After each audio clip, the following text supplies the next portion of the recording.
Greetings and salutations, everybody. Welcome to Open Mic here on my YouTube channel. I'm, of course, your host, John Campea. You know, every day on the John Campea Show, we save a little bit of time for some live questions. But here on Open Mic in the afternoons, that's all we do is take live, open forum discussion and questions and getting all round up about the sports world right now. We got an incredible NHL playoffs going on. We got an incredible basketball playoffs going on. NFL camp starts. I'm very excited about all kinds of stuff. Good stuff going on in MMA, but we're going to talk about some movie stuff today. So let's dive into it today, shall we? And the first question today comes to us from ZOMG Ruler, who writes, John, how would you react if Aquaman beats Avengers? Well, that is a theoretical question if I've ever heard one. Because, yeah, no. I mean, but honestly, let's talk seriously for Aquaman for just a second. I have always liked the casting of Jason Momoa. I like Jason Momoa in Justice League very much. And I did not get out to CinemaCon this year like I was supposed to, but word coming out of CinemaCon, they showed some footage at CinemaCon, and word is the footage they showed, now they didn't show like a half hour of the movie or anything like that, but they showed a bunch of footage. And from everything that I've heard from people who were there, they all said it looked pretty good. So what should we realistically be looking for in an Aquaman film? What should we be hoping to see? I think $575 million is a good number. I think if they can make all round, all total, if they can hit $575 million, I think they should be happy with that. And I think they will be happy with that. I think that would be a pretty good number. Especially when you consider that Aquaman was just in the big team-up movie Justice League and only made $650 million, and that had Batman and Superman and Wonder Woman and Flash and Cyborg all in it too. If Aquaman can spin out and do his own standalone and come in at $575, I think that would be a pretty good day at the office. I mean, that would be, I think, more or right in the same neighborhood of what the first Ant-Man movie made. And if they can do that, that would be pretty good. I think they have to consider that a success. Obviously, Aquaman is not going to be an $800 million film. Obviously, it's not going to be a $1 billion film, but it doesn't need to be. So I think realistic numbers for it to be happy around 575. They come in like under 500, probably disappointment, but they can hit 575. I think they'll be pretty happy. All right, next up here, Thunder Knight 19 writes, trash talking, The Rock versus Deadpool, who wins? Well, I'll go Deadpool, because Deadpool has a team of writers, but if you just put Ryan Reynolds in a ring with Dwayne The Rock Johnson and just hand them both microphones and say, go, probably Dwayne Johnson. But it's funny because I was just, Ann and I, we were on YouTube the other day and we started getting into this BBC show. I can't remember what the show was, but BBC has this like insult matches where they get two co-stars from one movie to sit down and trade insults with each other to try to make the other laugh the hardest. And Ryan Reynolds and Josh Brolin were in it. Ryan Reynolds is really good. Ryan Reynolds is really, really quite good at it. But Dwayne Johnson's also very good at it, so I'll probably go Dwayne Johnson. Murray writes, what if the toxic Star Wars fandom is really caused by actual Venom, the movie? Yeah, yes, Sony's Venom is causing everybody to lose their minds. Shane Hill writes, when can we start talking The Last Jedi spoilers in here? It came out March 27th. That's true. So I know it should be getting close. Bring on the filthy. Yeah, because my general rule of thumb is let a movie finish its theatrical run and be out on home video for a month or two. And we're getting close, if not already at that. So I'm going to guess we're probably pretty close to when we can probably start openly talking about The Last Jedi spoilers. I might even say now. We're probably a safe enough distance away that anybody who has wanted to see the movie has seen the movie. So I feel pretty good about that at this point. It's been a while since the home video release of it. Yeah, so I'd say we're probably in the clear that we can talk Last Jedi spoilers. Let's see. Murray writes, is 71% for Solo on Rotten Tomatoes a normal rating, or do you think it deserves better? Can't believe Revenge of the Sith is higher. Well, remember, it's just all about remember, and I still cannot believe how many people don't understand how Rotten Tomato works. Rotten Tomatoes does not give a score to a movie. That's not how Rotten Tomato works. Rotten Tomatoes just says, okay, out of the hundreds and hundreds and hundreds of film critics, what percentage of them think it's a good movie? That's it. That's all it means. So when you see a 71%, that means out of all the film critics, 71% of them think it's a good movie, which means 29% don't think it's a good movie. That's all the number means. 71% is a little bit lower. I was expecting, after seeing it myself, I was expecting 75 to 80. So it's within 7 or 8 points of where I thought it would be. 71's probably right around where it should be because it's not a movie that's for everybody. Very, very few movies are. And it's, like I said in my review, like this is not a movie that's going to be in the top 10 films of the year discussion list by any stretch of the imagination. But what it is a fun summer palate cleanser because after the heaviness of Rogue One and The Last Jedi, it's just a nice, fun, light summer adventure film. And that's what it is. It's not particularly deep. It's not going to be in the conversation for best 10 movies of the year, but it's a fun, light summer adventure movie. And that's what it is. So in the 70s, yeah, that's probably where it should be. Probably right. Like I said, even in my best estimations, I thought it would be a few points higher, but not much. So that's probably right around where it is. And this is a pretty good score. Murray writes, thoughts on the Supernatural season finale? Somebody asked me that the other day. I liked it. I liked it a lot. And one of the things that Supernatural does, I mentioned this the other day too. One of the things that Supernatural does that I wish more shows would do is a lot of shows will get to their season finales and not wrap anything up. Like they'll do the season-long story and then get to the season finale and still not wrap anything up. What I love about Supernatural's method of doing things is that they go through their season and then when they get to their season finale, they wrap up whatever story was they were doing that season. They wrap it all up and then give a hint and open the door for what the story for next season will be. They wrap everything up and open the door for next season. And they did that with this season finale as well, which I thought was great. I really enjoyed it. All right. Luna Comics writes, what's your favorite South Park episode? Mine is the one where Oprah's genitals are sentient. It may not have been you. Somebody asked me this exact same question like a day or two ago. What's my favorite South Park episode? All-time favorite South Park episode is the World of Warcraft episode. That by far is the best episode they've ever done. Now, I'm probably a little bit predisposed to loving that one because I played a lot of World of Warcraft. But the World of Warcraft episode of South Park is easily, to me, the best episode they've ever done. I also really like their Canada on Strike episode. That one's great. It's one that kind of mocks the writer's strike. The freemium mobile games, mobile apps was a really good episode as well. The Shake Weight episode was fantastic. They've got a lot of really good ones, but to me, the World of Warcraft one, bar none, best thing they've ever done. Luna writes, do you watch anime? Not a lot, not much. I used to watch a lot more of it. I haven't watched a lot of it in the last few years. To be honest, I found a lot of it was just very repetitive, but that's just me. A lot of people love this stuff. That's great. I watch very little of it anymore. Kevin Brown writes, you weren't lying about the Happy Time Murders trailer.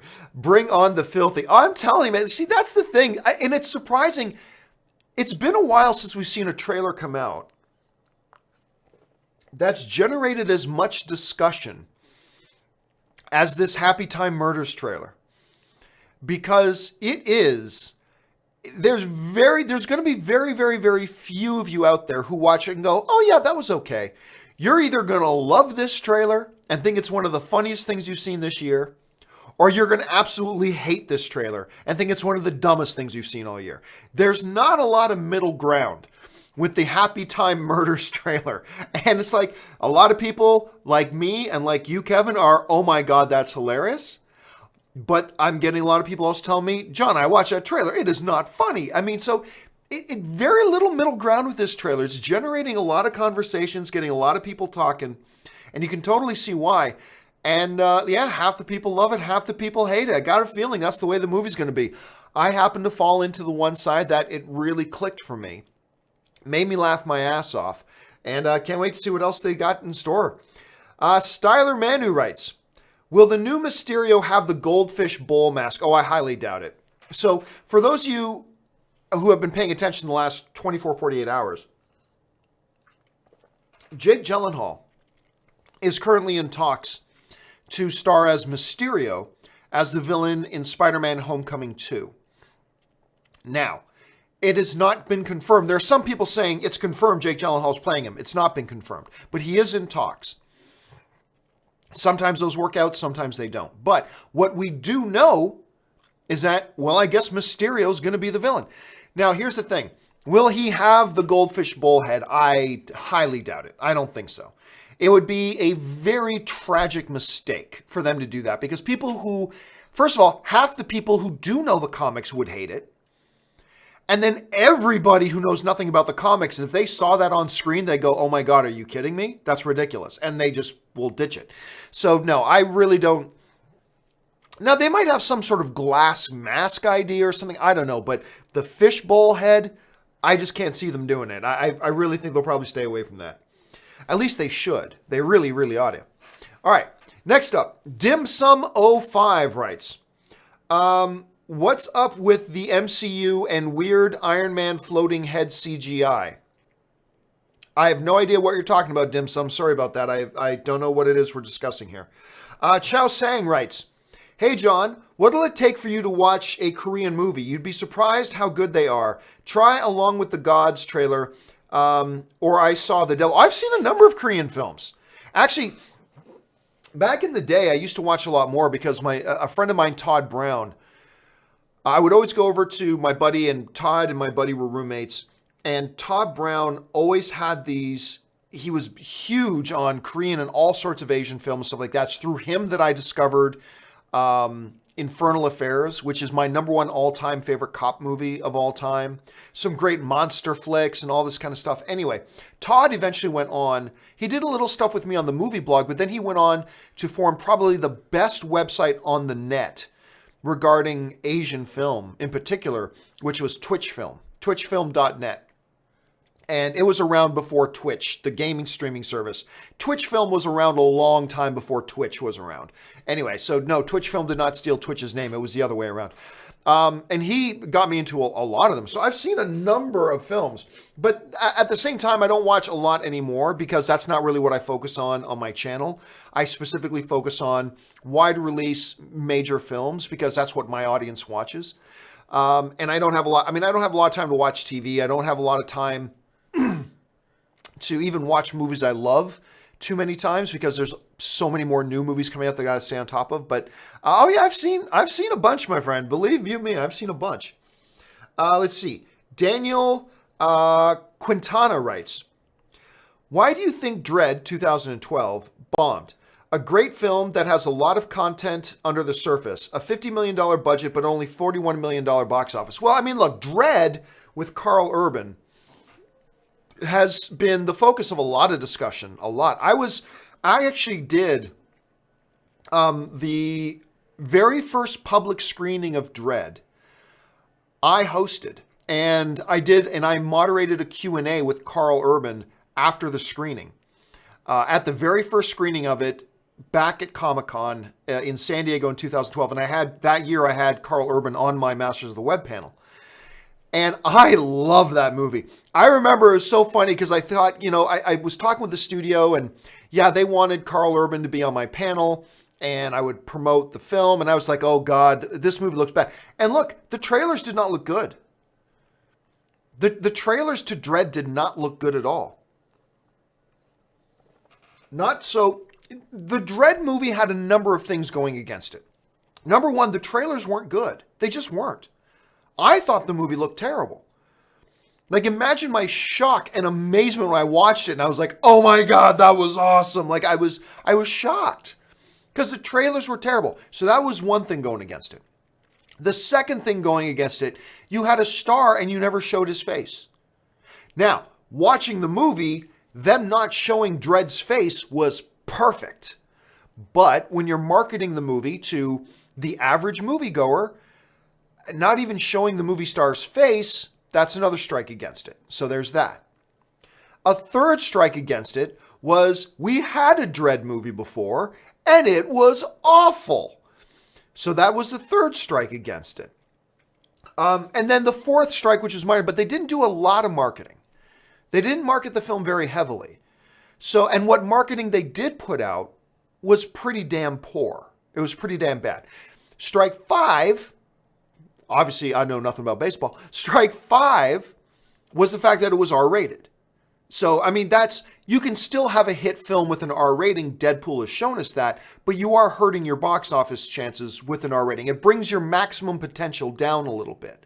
Whatever your maximum potential was, if it's PG-13, if it's rated R, it can still have big maximum potential, but it's going to be a smaller maximum potential than if it was PG-13. So you've got this big collection of smaller things that when you add it up, it just made Dredd a very uphill battle for them to wage to try to get into profitability. It's a great movie. It's a fun movie. And even though it's a great movie, it's certainly not for everybody. Kind of like the Happy Time Murders, right? A really good, vicious, violent Judge Dredd movie is not for everybody. So fine.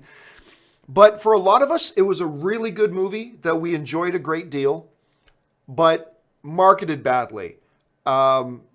The fact that there was a Dredd movie that everybody remembers and it was terrible. Not showing the star's face, not a lot of marketing. It was R-rated. So you take all that together and it equaled Dredd not doing well. And it's too bad because that film deserved to do better. And yeah, it's always going to be one of those, too bad, man. That was a film that deserved better than it got. But there it is. Let's see. Styler Manu writes, there was a puppet cop show on Netflix called The Fuzz. It's very similar to the Happy Time Murders premise. Maybe they're connected in some way. I'll be honest with you, Styler, I've never even heard of it. I'm not familiar with that. I'd be very interested to check it out because normally if it's a Netflix original, now you're saying it was a puppet cop show on Netflix. Was it a Netflix original? Or was it like a BBC show that Netflix then put on? Because if it's a Netflix original, it should still be on Netflix because they never take their original stuff down. But I'll take a peek for that because I'd be curious to see if there's any connection. I don't know of any connection from Happy Time Murders to anything else, but it would be interesting if it was. Let's see. Dim Sum writes, gotta send a question before the show starts to make sure I don't get shoved to the companion video. A blessing and a curse, I guess. I appreciate that, Dim Sum. Thank you so much. John, I have $2 up to send you a super chat. Thank you, Dim Sum. I appreciate that, man. James Pinkston writes, how do you feel about making one open mic per week spoiler friendly so we can talk about the new movies that are fresh on our minds? Love the show. No, I don't think so. I don't think so. Because then you're excluding everybody else from that episode of open mic. And I don't want to do that. Look, when there's a big movie coming out that we want to talk about, I will do a specific spoiler discussion video. So we did it with Avengers Infinity War. We did it with Deadpool 2. We'll do it with Solo. We'll do it with Jurassic World. We'll do it with Mission Impossible. All the significant movies that are coming out, the Sunday after they open, we'll do big open spoiler discussion stuff. But no, open mic is supposed to be for everybody. So I don't want to make one that people have to avoid. You know what I'm saying? I never want to make people guess, is this the one I have to avoid or can I come do this one? You know what I'm saying? So we will always do open spoiler discussions for big movies, but they'll be on their own. And then open mic will just be open mic. I appreciate you trying to think outside the box, Jay. I really do.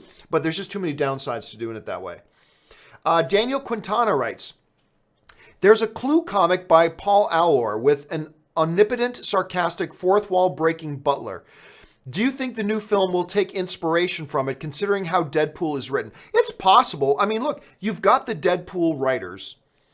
Reese and Wernick are writing Clue.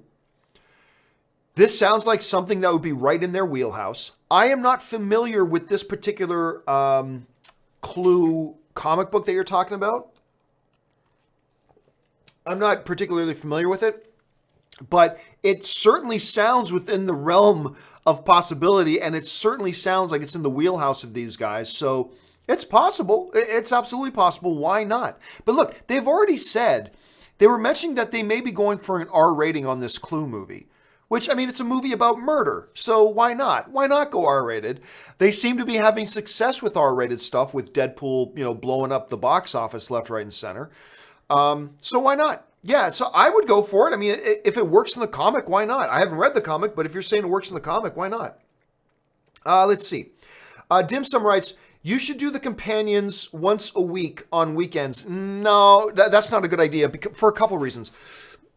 Number one, I don't want, let's say it's a Monday or a Tuesday show, and I don't get around to all the answers. Do I really want to make somebody wait 5 days for their question to get answered? No, that's not fair. On top of that, if I wait a week, I don't want to have to do a 2-hour companion video. You know what I'm saying? Because then that's very intimidating. It's very daunting. Believe me, to sit here and talk straight for 1 hour is tough. So no, number one, I wouldn't want to make people wait that long to get their companion videos, their questions answered if they do get bumped to a companion video. And number two, I don't want to have 110 questions to answer on a companion video. You know what I'm saying? So no, I'll just keep doing companion videos as I need to do them. That just seems to be the best way for me to do it. Let's see. Curious which Flash you prefer, Justice League or CW? I like them both. They are two very different Barry Allens. The one that Grant Gustin gives us in the CW show, the one that we get on the big screen, they're very different. I like them both. I think the big screen one is funnier. I just found his lines to be more humorous. I kind of like the fantasy aspect of it a little bit more in the CW. So I don't know that I can pick one over the other. And by the way, it's a little unfair. The CW one, we've had 20 plus episodes over 3 seasons. I've lost track how many seasons of Flash. There have been 3 or 4. Let's, for argument's sake, say 3. It's probably 4. But anyway. So we've talking 60 episodes. Minimum.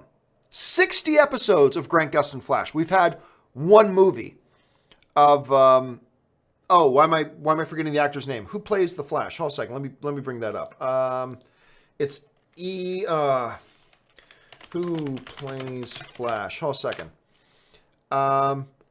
It is played by Ezra Miller. I knew it started with an E. I was going to say Eli something. No, Ezra Miller. We've had one movie with Ezra Miller as the Flash. So, I mean, that's not really a fair comparison, right? 60 episodes of one thing of the other. So it's not really a fair comparison. So I'll just say there are elements about both of them that I really quite enjoy. Let's see. Mason Barr writes, so John, if Lucifer doesn't get picked up by another network, is it still worth watching? I've never seen it, or should I invest my time elsewhere? Oh no, it's absolutely still worth watching. It's not like there's a big puzzle that never gets to fruition. It's just such an enjoyable show. It's a week-to-week show. It's both kind of a serial and kind of a procedural, all in one. It is absolutely worth it. It is absolutely worth it. It's just so much entertainment in that show. I just adore it. So yeah, I totally encourage you, even if it doesn't get picked up by another network, do check it out. And by the way, since it's only 3 seasons, I mean, it's really not all that, it's not a huge commitment to binge through it. So I absolutely still highly recommend checking out the show, even if you have not done so yet. All right, next one. Styler Manu writes, I hope the new Favreau/Johnson/Benioff/Weiss Star Wars properties feature classic alien races such as Twi'leks, Hutts, Zabrak, etc. Your thoughts? I don't see why they wouldn't. I mean, I don't know that they need to feature them, but at least have them there. I mean, they're prominent races in the universe. Twi'leks are clearly a prominent race. Rhodians are clearly a prominent race. The Hutts are clearly a prominent race. Humans are clearly the prominent race in it. So I don't see why they wouldn't. What I wouldn't want is what you won't see probably is the lead star of the show is a Twi'lek. They probably won't do that, which is fine. But yeah, I don't see why there would be any reason to suspect that either the new live action show or any of the new movies won't have some featured characters that are some of the classic alien races. whether they're from Mandalore or wherever you want to go. I'm sure those races will be represented in those shows and in those movies. I have very little doubt about that. Hector Jeter writes, just picked up a new Steelbook release of Children of Men. Oh, God, great movie. And The Game. Oh, God, another great movie. 1997. Never seen these movies. I hope I made good decisions on these films. You absolutely did. Well, first of all, I'm not going to give any commentary on purchasing the Steelbooks because I don't buy discs anymore. But the fact that you are committed now to watching these two films, both of these films are great candidates to be in movie club or revisit reviews because they're both wonderful. First of all, Children of Men, fantastic, great performances, one of the greatest long tracking single shot scenes in movie history. The Game is a mind bender. You got Sean Penn, you got Michael Douglas. It is a fantastic film. So yes, Hector, again, I'm not making commentary on the discs themselves, but picking up in whichever format you do, picking up Children of Men and The Game, fabulous choice. And I envy you, my friend, because you get to watch both of these films for the first time, which is absolutely magnificent. Okay, hold on a second. So,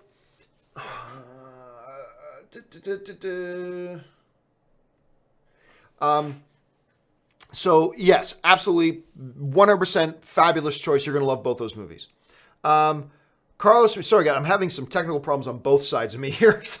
Carlos Camillo writes, what's a movie this year that you thought sucked? Oh, well, fortunately, there haven't been too many movies. There have been a number of movies this year that I thought are bad. Not many movies, fortunately, that I thought just sucked. 50 Shades sucked. But then there are a bunch that were just bad. Wrinkle in Time was a bad film. I wanted to like it. I'm a big fan of Ava DuVernay as a director and all that kind of stuff, but the film just didn't work. It just didn't work. I mean, it's all subjective. Maybe it worked for you. That's great. But it just didn't work. And if you saw my review for it, I was really disappointed because I was wanting better. I was hoping for better. And I remember being at the premiere for the film and talking to some of the people involved in the film. And it's like, it's just, all I could say was congratulations on the film. I wasn't going to lie to them and say that I liked it when I didn't. But just trying to say congratulations on the film, whatever. But yeah, man, that was a big disappointment because I was really hoping for something great from that. Pacific Rim was a bad film.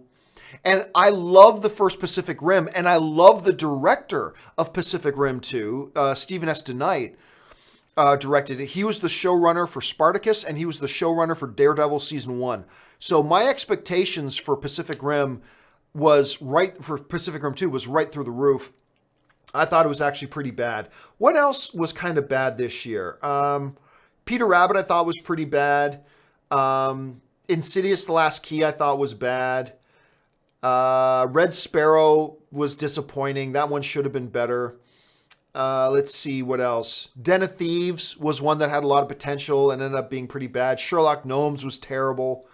Paddington 2 is one of the best movies of the year still. The Commuter was disappointing. 1517 to Paris was disappointing. Yeah, there have been a lot of bad films, but fortunately, I think we got pretty lucky so far this year. Not a lot of films have, absolutely sucked. You know what I mean? I can only think of one or two at the top of my head, but a lot of bad ones, but not a whole ton of them that, just completely sucked. All right. Let's go to Murray now. And Murray writes, I can imagine kids at the theater passing by the poster for Happy Time Murders, and they will beg to see it because it looks like the Muppets. I don't think so. First of all, let's not overvalue how popular even the Muppets are these days. For example, the last Muppet movie, let's see. The last Muppet movie, which I believe was Muppet Most Wanted. Yeah, that came out in 2014. It did bad. It made $80 million. $80 million in total. Whereas the one with Jason Segel made $165 million. So Jason Segel puts his one out, I believe that was in 2011, makes like $165 million. The next one comes out, makes less than half of that one. So let's not over guesstimate how popular or how much influence Muppets have right now. And I adore the Muppets. I love the Muppets, but let's not pretend everybody feels the same way. So let's not do that. And I got a feeling it's probably going to, it's not going to look like it's a kid's movie. I think they're going to be very careful. That's why they put out this red band trailer. So there's no misunderstanding. This is the type of movie this Happy Time Murders is going to be. It's going to be foul. It's going to be explicit. It's going to be heavily R-rated. I think they're being very purposeful about that because they don't want parents to accidentally bring their kids to it. So from my look at the poster so far, it doesn't look like something that would appeal to kids all that much anyway. So I think they'll be careful with that. Cameron writes, hey, John, I want to say sorry about my Lando question earlier today. I saw in my news feed, I didn't see your previous discussion on it. So I was just curious. Once again, sorry about that. I get a lot of questions, Cameron. I'm not even sure which one you're talking about, man. So clearly there were no apologies necessary. Styler Manu writes, what will cinema be like in 20 years? VR, 3D without glasses, 8K picture quality, or will it become a niche activity for connoisseurs like the theater? I mean, who knows? I mean, that's a topic, Styler, for a 4-part documentary series, not for a quick 30-second answer. I mean, who knows? I'll just say, if the movie industry doesn't pull their heads out of their asses, and that includes the studios, and that includes the movie theaters themselves, and stop trying to think of how can we make more money today, and instead start putting their attention towards how can we long-term get more people to come back to the movies. If they don't start doing that, there's not going to be a movie theater experience in 20 years. I mean, in 20 years, I'm going to be in my 60s on the internet talking about all Netflix movies. I'm talking about all Amazon Prime movies. That's all we're going to be talking about because the studios and the theaters are going to run the theater-going experience into the ground if they don't take their heads out of their asses, stop being so short-sighted, and start thinking long-term about how to get people back into the movie theaters. I've said this before, I will say it again. The biggest problem facing the industry right now is the fact that movie theaters, as a result of the actions of the studios, movie theaters are just looking for it's like, okay, fewer people are coming to the movies. How do we make up for that? Let's get more money out of the people who are coming to the movies. That's great. That might fix your problem right now, but it causes new problems for you tomorrow as now even fewer people will come. And until they stop being so short-sighted, 20 years from now, we're not going to have a movie theater going experience. So just fingers crossed that they get this worked out. Let's see. Oops, sorry, had to jump there. Okay, next one up. Cameron follows up. P.S. Sean, this May marks the 20th anniversary of the American TriStar Godzilla. I'm 23, feeling old. Oh my God, are you serious? Hold on a second. Is that the one with Hank Azaria? This May marks the 20th anniversary, so it'd be 1998. Godzilla, is that the one with Hank Azaria? If that's the one with Hank Azaria, and yep, it's the one with Hank Azaria. Oh my God, that movie turns 20. Oh my God, that movie's turning 20. Yeah. Oh my God, Matthew Broderick, Jean Reno, Hank Azaria, Harry Shearer. Oh my God, that movie's turning 20. Well, thank you so much for putting that in my radar. Now I am feeling quite old. Jeez, unbelievable. John Hine writes, did you have a chance to see Tully? Yes, finally had a chance to see Tully. Love Jason Reitman. It's not Reitman's best film. It's not Charlize Theron's best performance. It's a solid, good movie, though. If you haven't had a chance to check it out, check it out. It's still in theaters. Check it out. Absolutely. Edgar Navarro writes, hey, John, hope all is well. I'm still not feeling the Shazam costume. Maybe it'll look better once it hits the big screen in action. Yeah, well, I talked a little bit today early on the John Campea show. that once again, it's been proven again, never get worked up over leaked set photo stuff. Never get worked up over it, because the actual costume that we got our first look at today looks completely different than what it looks like as a, leaked set photo picture. It's going to look a hell of a lot different. And I thought it looked pretty damn good. For Shazam. It's got to be the Shazam costume. For the Shazam costume, I don't know how you make it look any better. It looked pretty good to me. It's not the best costume I've ever seen, but as far as a Shazam costume goes, it's pretty much as good as you could make it. In my opinion, I don't know how you make it any better, but it looks a hell of a lot better than those leaked set pictures did. Proving once again, never get too worked up or too invested in those leaked set pictures, because they often are something completely different. All right, let's keep going here. Royce Freeman writes, does a filmmaker have a responsibility, if they are depicting hateful, bigoted characters, to actually show negative consequences? Can characters just have these qualities and just be who they are? Filmmakers have no responsibility for anything other than to tell a compelling story. That's it. Now, I would argue that it is narratively a compelling thing to show consequences, sure, but not always. I do not believe, I completely reject anybody's notions that filmmakers should do this. Nonsense. Filmmakers should tell a good story in whatever way they think is going to tell the best story they can.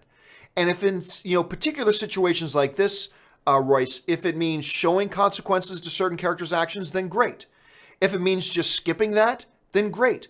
Their only responsibility is to tell the best story that they can tell. And as I said, I would argue that showing consequences and cause and effect can be a very good narrative thing, but it's not necessarily always the case. So, no, I do not like anybody trying to ascribe any kind of responsibility of any kind to a filmmaker other than the responsibility of making the best movie they can. To me, that's the only responsibility they have. And that's just kind of how I've always felt about that. All right, we move on now. Dylan Trost writes, you still got the Rockets, Cavs, or Celts? After game 3, it's hard to take the Rockets. Oh my goodness. Look, the fact of the matter is this. The Golden State Warriors could win the NBA championship without Steph Curry. They could win the NBA title without Steph Curry. And yet they have Steph Curry. It's nuts. The Rockets look terrible in game 3. To me, it's a pick 'em now. They lost home court advantage. It's going to be an uphill climb for the Rockets now. It really will. I thought it would be Rockets. Back at the beginning of the playoffs, I thought it was going to be the Rockets and the Raptors, really, in the finals.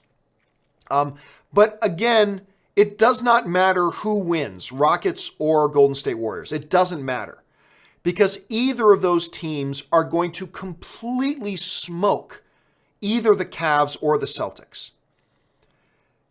It doesn't matter. The Rockets will smoke the Cavs or the Celtics. The Golden State Warriors will smoke the Cavs and the Celtics. But John, the Cavs have LeBron James, the greatest player in the world. Yes, they do. Unfortunately, it's a team sport. And one guy can't do it on his own. And the Celtics, without LeBron James, are a terrible team that I don't even think makes the playoffs. Golden State Warriors, well, the Houston Rockets without James Harden are a legit playoff team, even without James Harden. The Golden State Warriors can win the NBA championship without Steph Curry.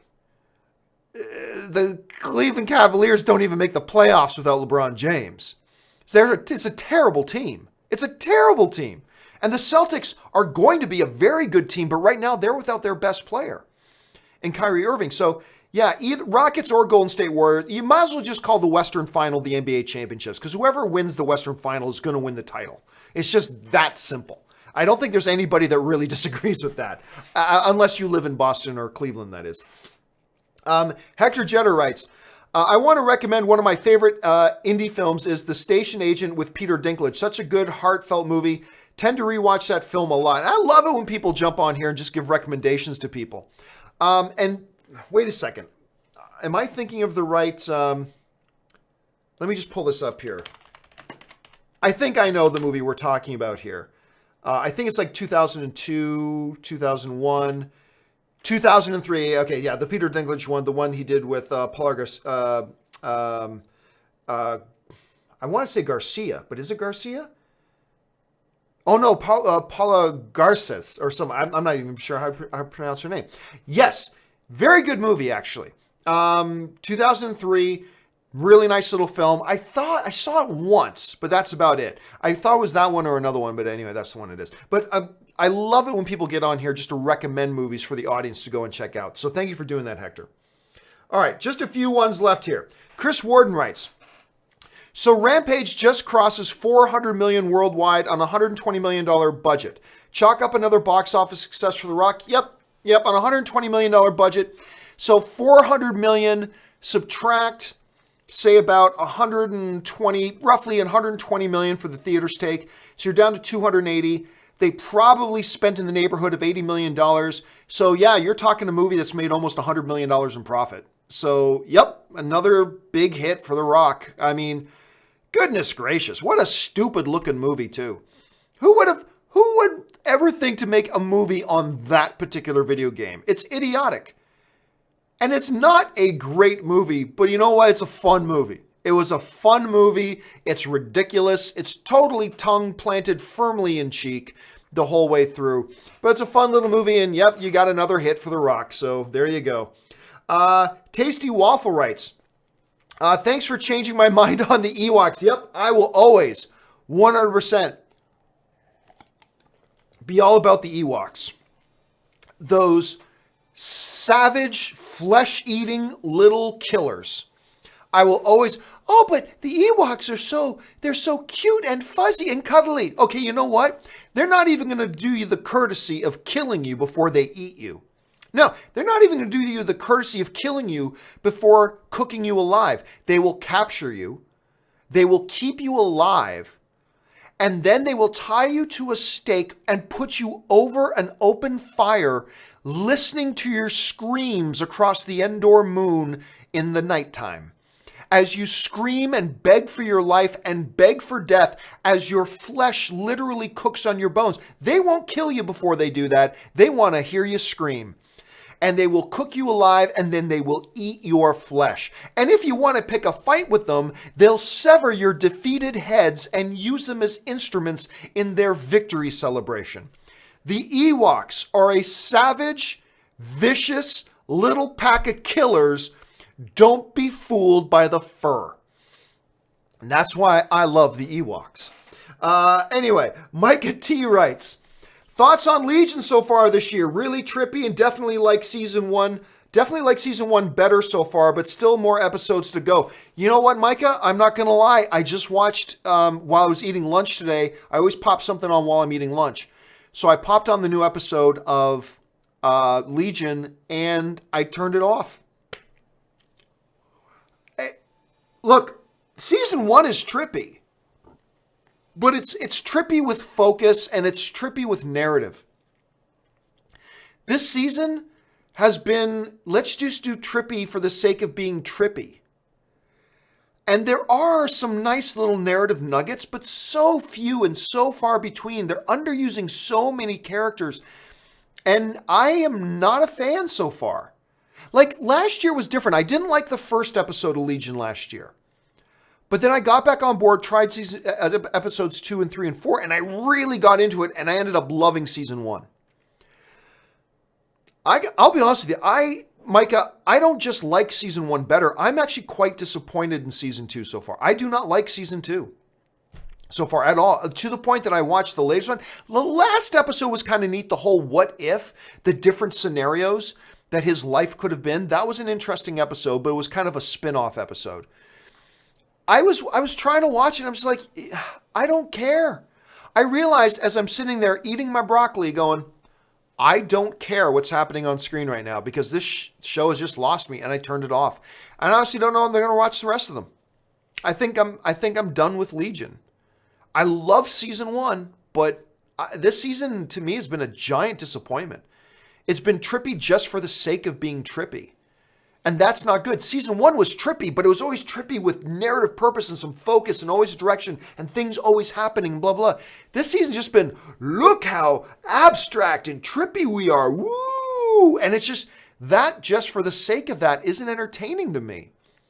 Now, I've got some friends that are loving season 2, and that's great. And if you're loving season 2, I'm not trying to talk you out of it. That's great if you like it. That's awesome.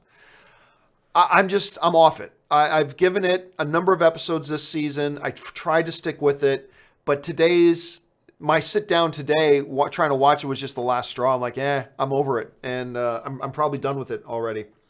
Tinisflato Mendoza writes, how about having the John Campea show Monday through Saturday, open mic Wednesday through Saturday, Star Wars video? No, I'm done. I'm not doing Star Wars shows anymore. Give you some more time off. Love what you do. Keep it coming. I'm perfectly happy doing, Monday through Friday. I'm not going to do open mics on Saturdays or Sundays anymore. I'm no longer going to do Star Wars show on the YouTube channel. From now on, my Star Wars show is going to be on the Facebook group page, which is exclusively for my Patreon supporters. So I'm going to do that there because I'm just done with the toxic, cancerous Star Wars fandom that's out there. I still want to talk Star Wars, though, and a bunch of my Patreon supporters gave me the suggestion, hey, John, how about instead of killing it all together, do it for the Patreon supporters? I'm like, good idea. So the Star Wars show is going to be moved to Facebook, and it's going to be on our Facebook Patreon supporters page, and we're going to start that next week. So I'm actually kind of excited about doing it again. Jack Spittle writes, heard a while ago you liked Dirty Rotten Scoundrels. Love Dirty Rotten Scoundrels. One of my top 5 favorite comedies of all time. Heard a while ago you liked Dirty Rotten Scoundrels, and oh my God, I love that film. One of my favorite comedies. I was devastated when Glenn Headley passed away. Yeah, it was awful. It was terrible when I heard that she died. That is awful. One of the greatest comedies ever. Michael Caine,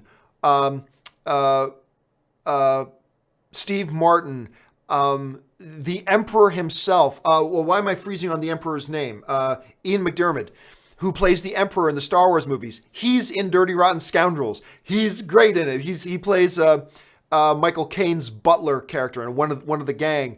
It is, if you've never seen the original Dirty Rotten Scoundrels, oh my God, watch it. It is brilliant beyond words. One of the best. And you know what? One of my favorite places to stay in Vegas is Planet Hollywood. And when you take the elevator from your room, depending on whether you're in the North or the South Tower, when you take the elevator down and you get to the casino level, when the door opens, right there outside of the door is this giant, 7-foot tall poster of Dirty Rotten Scoundrels. And it's one of the things, it just brings me joy. Every time I'm in Vegas, I love going by that poster. And I always stop at it too. I always stop and just look at the poster for a minute. It is a brilliant, beyond brilliant comedy. If you have not seen Dirty Rotten Scoundrels, highly, highly, highly, highly recommend it. Okay, let's see here. Just a couple questions more and we'll be wrapped up for the day. Alan Gonzalez writes, hey, John, hope you're having a good day. If I go to Burbank and I invite you to the movies, would you go? No, probably not. I appreciate that, but if I ever did that, I would just have thousands of people constantly asking me to do stuff like that. And so I appreciate it, but no. But enjoy your time. Come visit Burbank and have a good time, man. Dan Bondi writes, bring me Thanos. One of the best lines. One of the best lines. I'm not going to say who said it, but one of the best lines and one of the best moments in Avengers Infinity War. Caleb Bradford writes, have you seen the City of Lies trailer with Johnny Depp? If so, what are your thoughts on it? No, I haven't seen the trailer for it yet. I've not seen the trailer for it yet, so can't really comment on it, I guess. It's Johnny Depp. I never know what to think about where his career's at right now. You know what I'm saying? I want to see him do something really great again, and maybe this will be it, maybe it won't, but I haven't seen the trailer yet myself, so I can't comment on that. Last couple of questions here. Maurice Cook writes, John, if Shazam and Captain Marvel came out same day, which one will you see first, and why will you see it? Well, I'm going to go see Captain Marvel. First of all, I love Zach Levi. I've always liked the character Shazam, formerly known also as Captain Marvel, but I've always liked the character as well, sure. But there's just too many other things Captain Marvel has going for it. You've got an Academy Award winning lead in it there. It's clearly going to have some significant tie-in and influence to what's going on in the MCU right now, especially understanding the events of Avengers Infinity War. It clearly is going to have some tie-ins to that, so there's that as well. Marvel's just on a better roll. Look, I'm looking forward to what, make no mistake, I'm looking forward to watching both of these movies. But they both came out on the same day, and I had to choose only one. I'm going to go see Captain Marvel for all those reasons. And then I will go see Shazam the next day, for sure. Yeah, Captain Marvel will probably be the first one on my list. All right. Final thing of the day comes to us from Med6814, says, put the anniversary on your Patreon page, please. That's not a bad idea. That's not a bad idea. You know, I think somebody mentioned that once before and suggested the anniversary, for those of you who don't know, is a little R-rated romantic comedy I did because I wanted the experience of making a movie myself. And I made this little movie. It was a great experience. I'm super proud of it. By Hollywood standards, it completely sucks, but I'm super proud of it. I've actually got my film festival awards behind me for it here. Maybe I will do that. Maybe I will do that. Let me think about it a little bit more, but that's not a terrible idea. So I mentioned before I'd think about it. Thank you for bringing it up again. I will consider that. Maybe I'll get around to doing that. All right, guys, that will do it for today's installment of Open Mic. Thank you so much for being here and being a part of it. Listen, guys, don't forget, every morning we've got the John Campea Show. That's our main show where we talk about all the significant movie news going on. That goes live at 8:30 in the morning Pacific Standard Time. That's 11:30 a.m. Pacific or East Coast time. So make sure you come on by tomorrow morning and check that out. Today's episode is up, by the way, so go back on my YouTube channel and check that out as well. All right, guys, that'll do it for me. Thanks so much for joining me. My name's John Campea, and until my next video, bye-bye.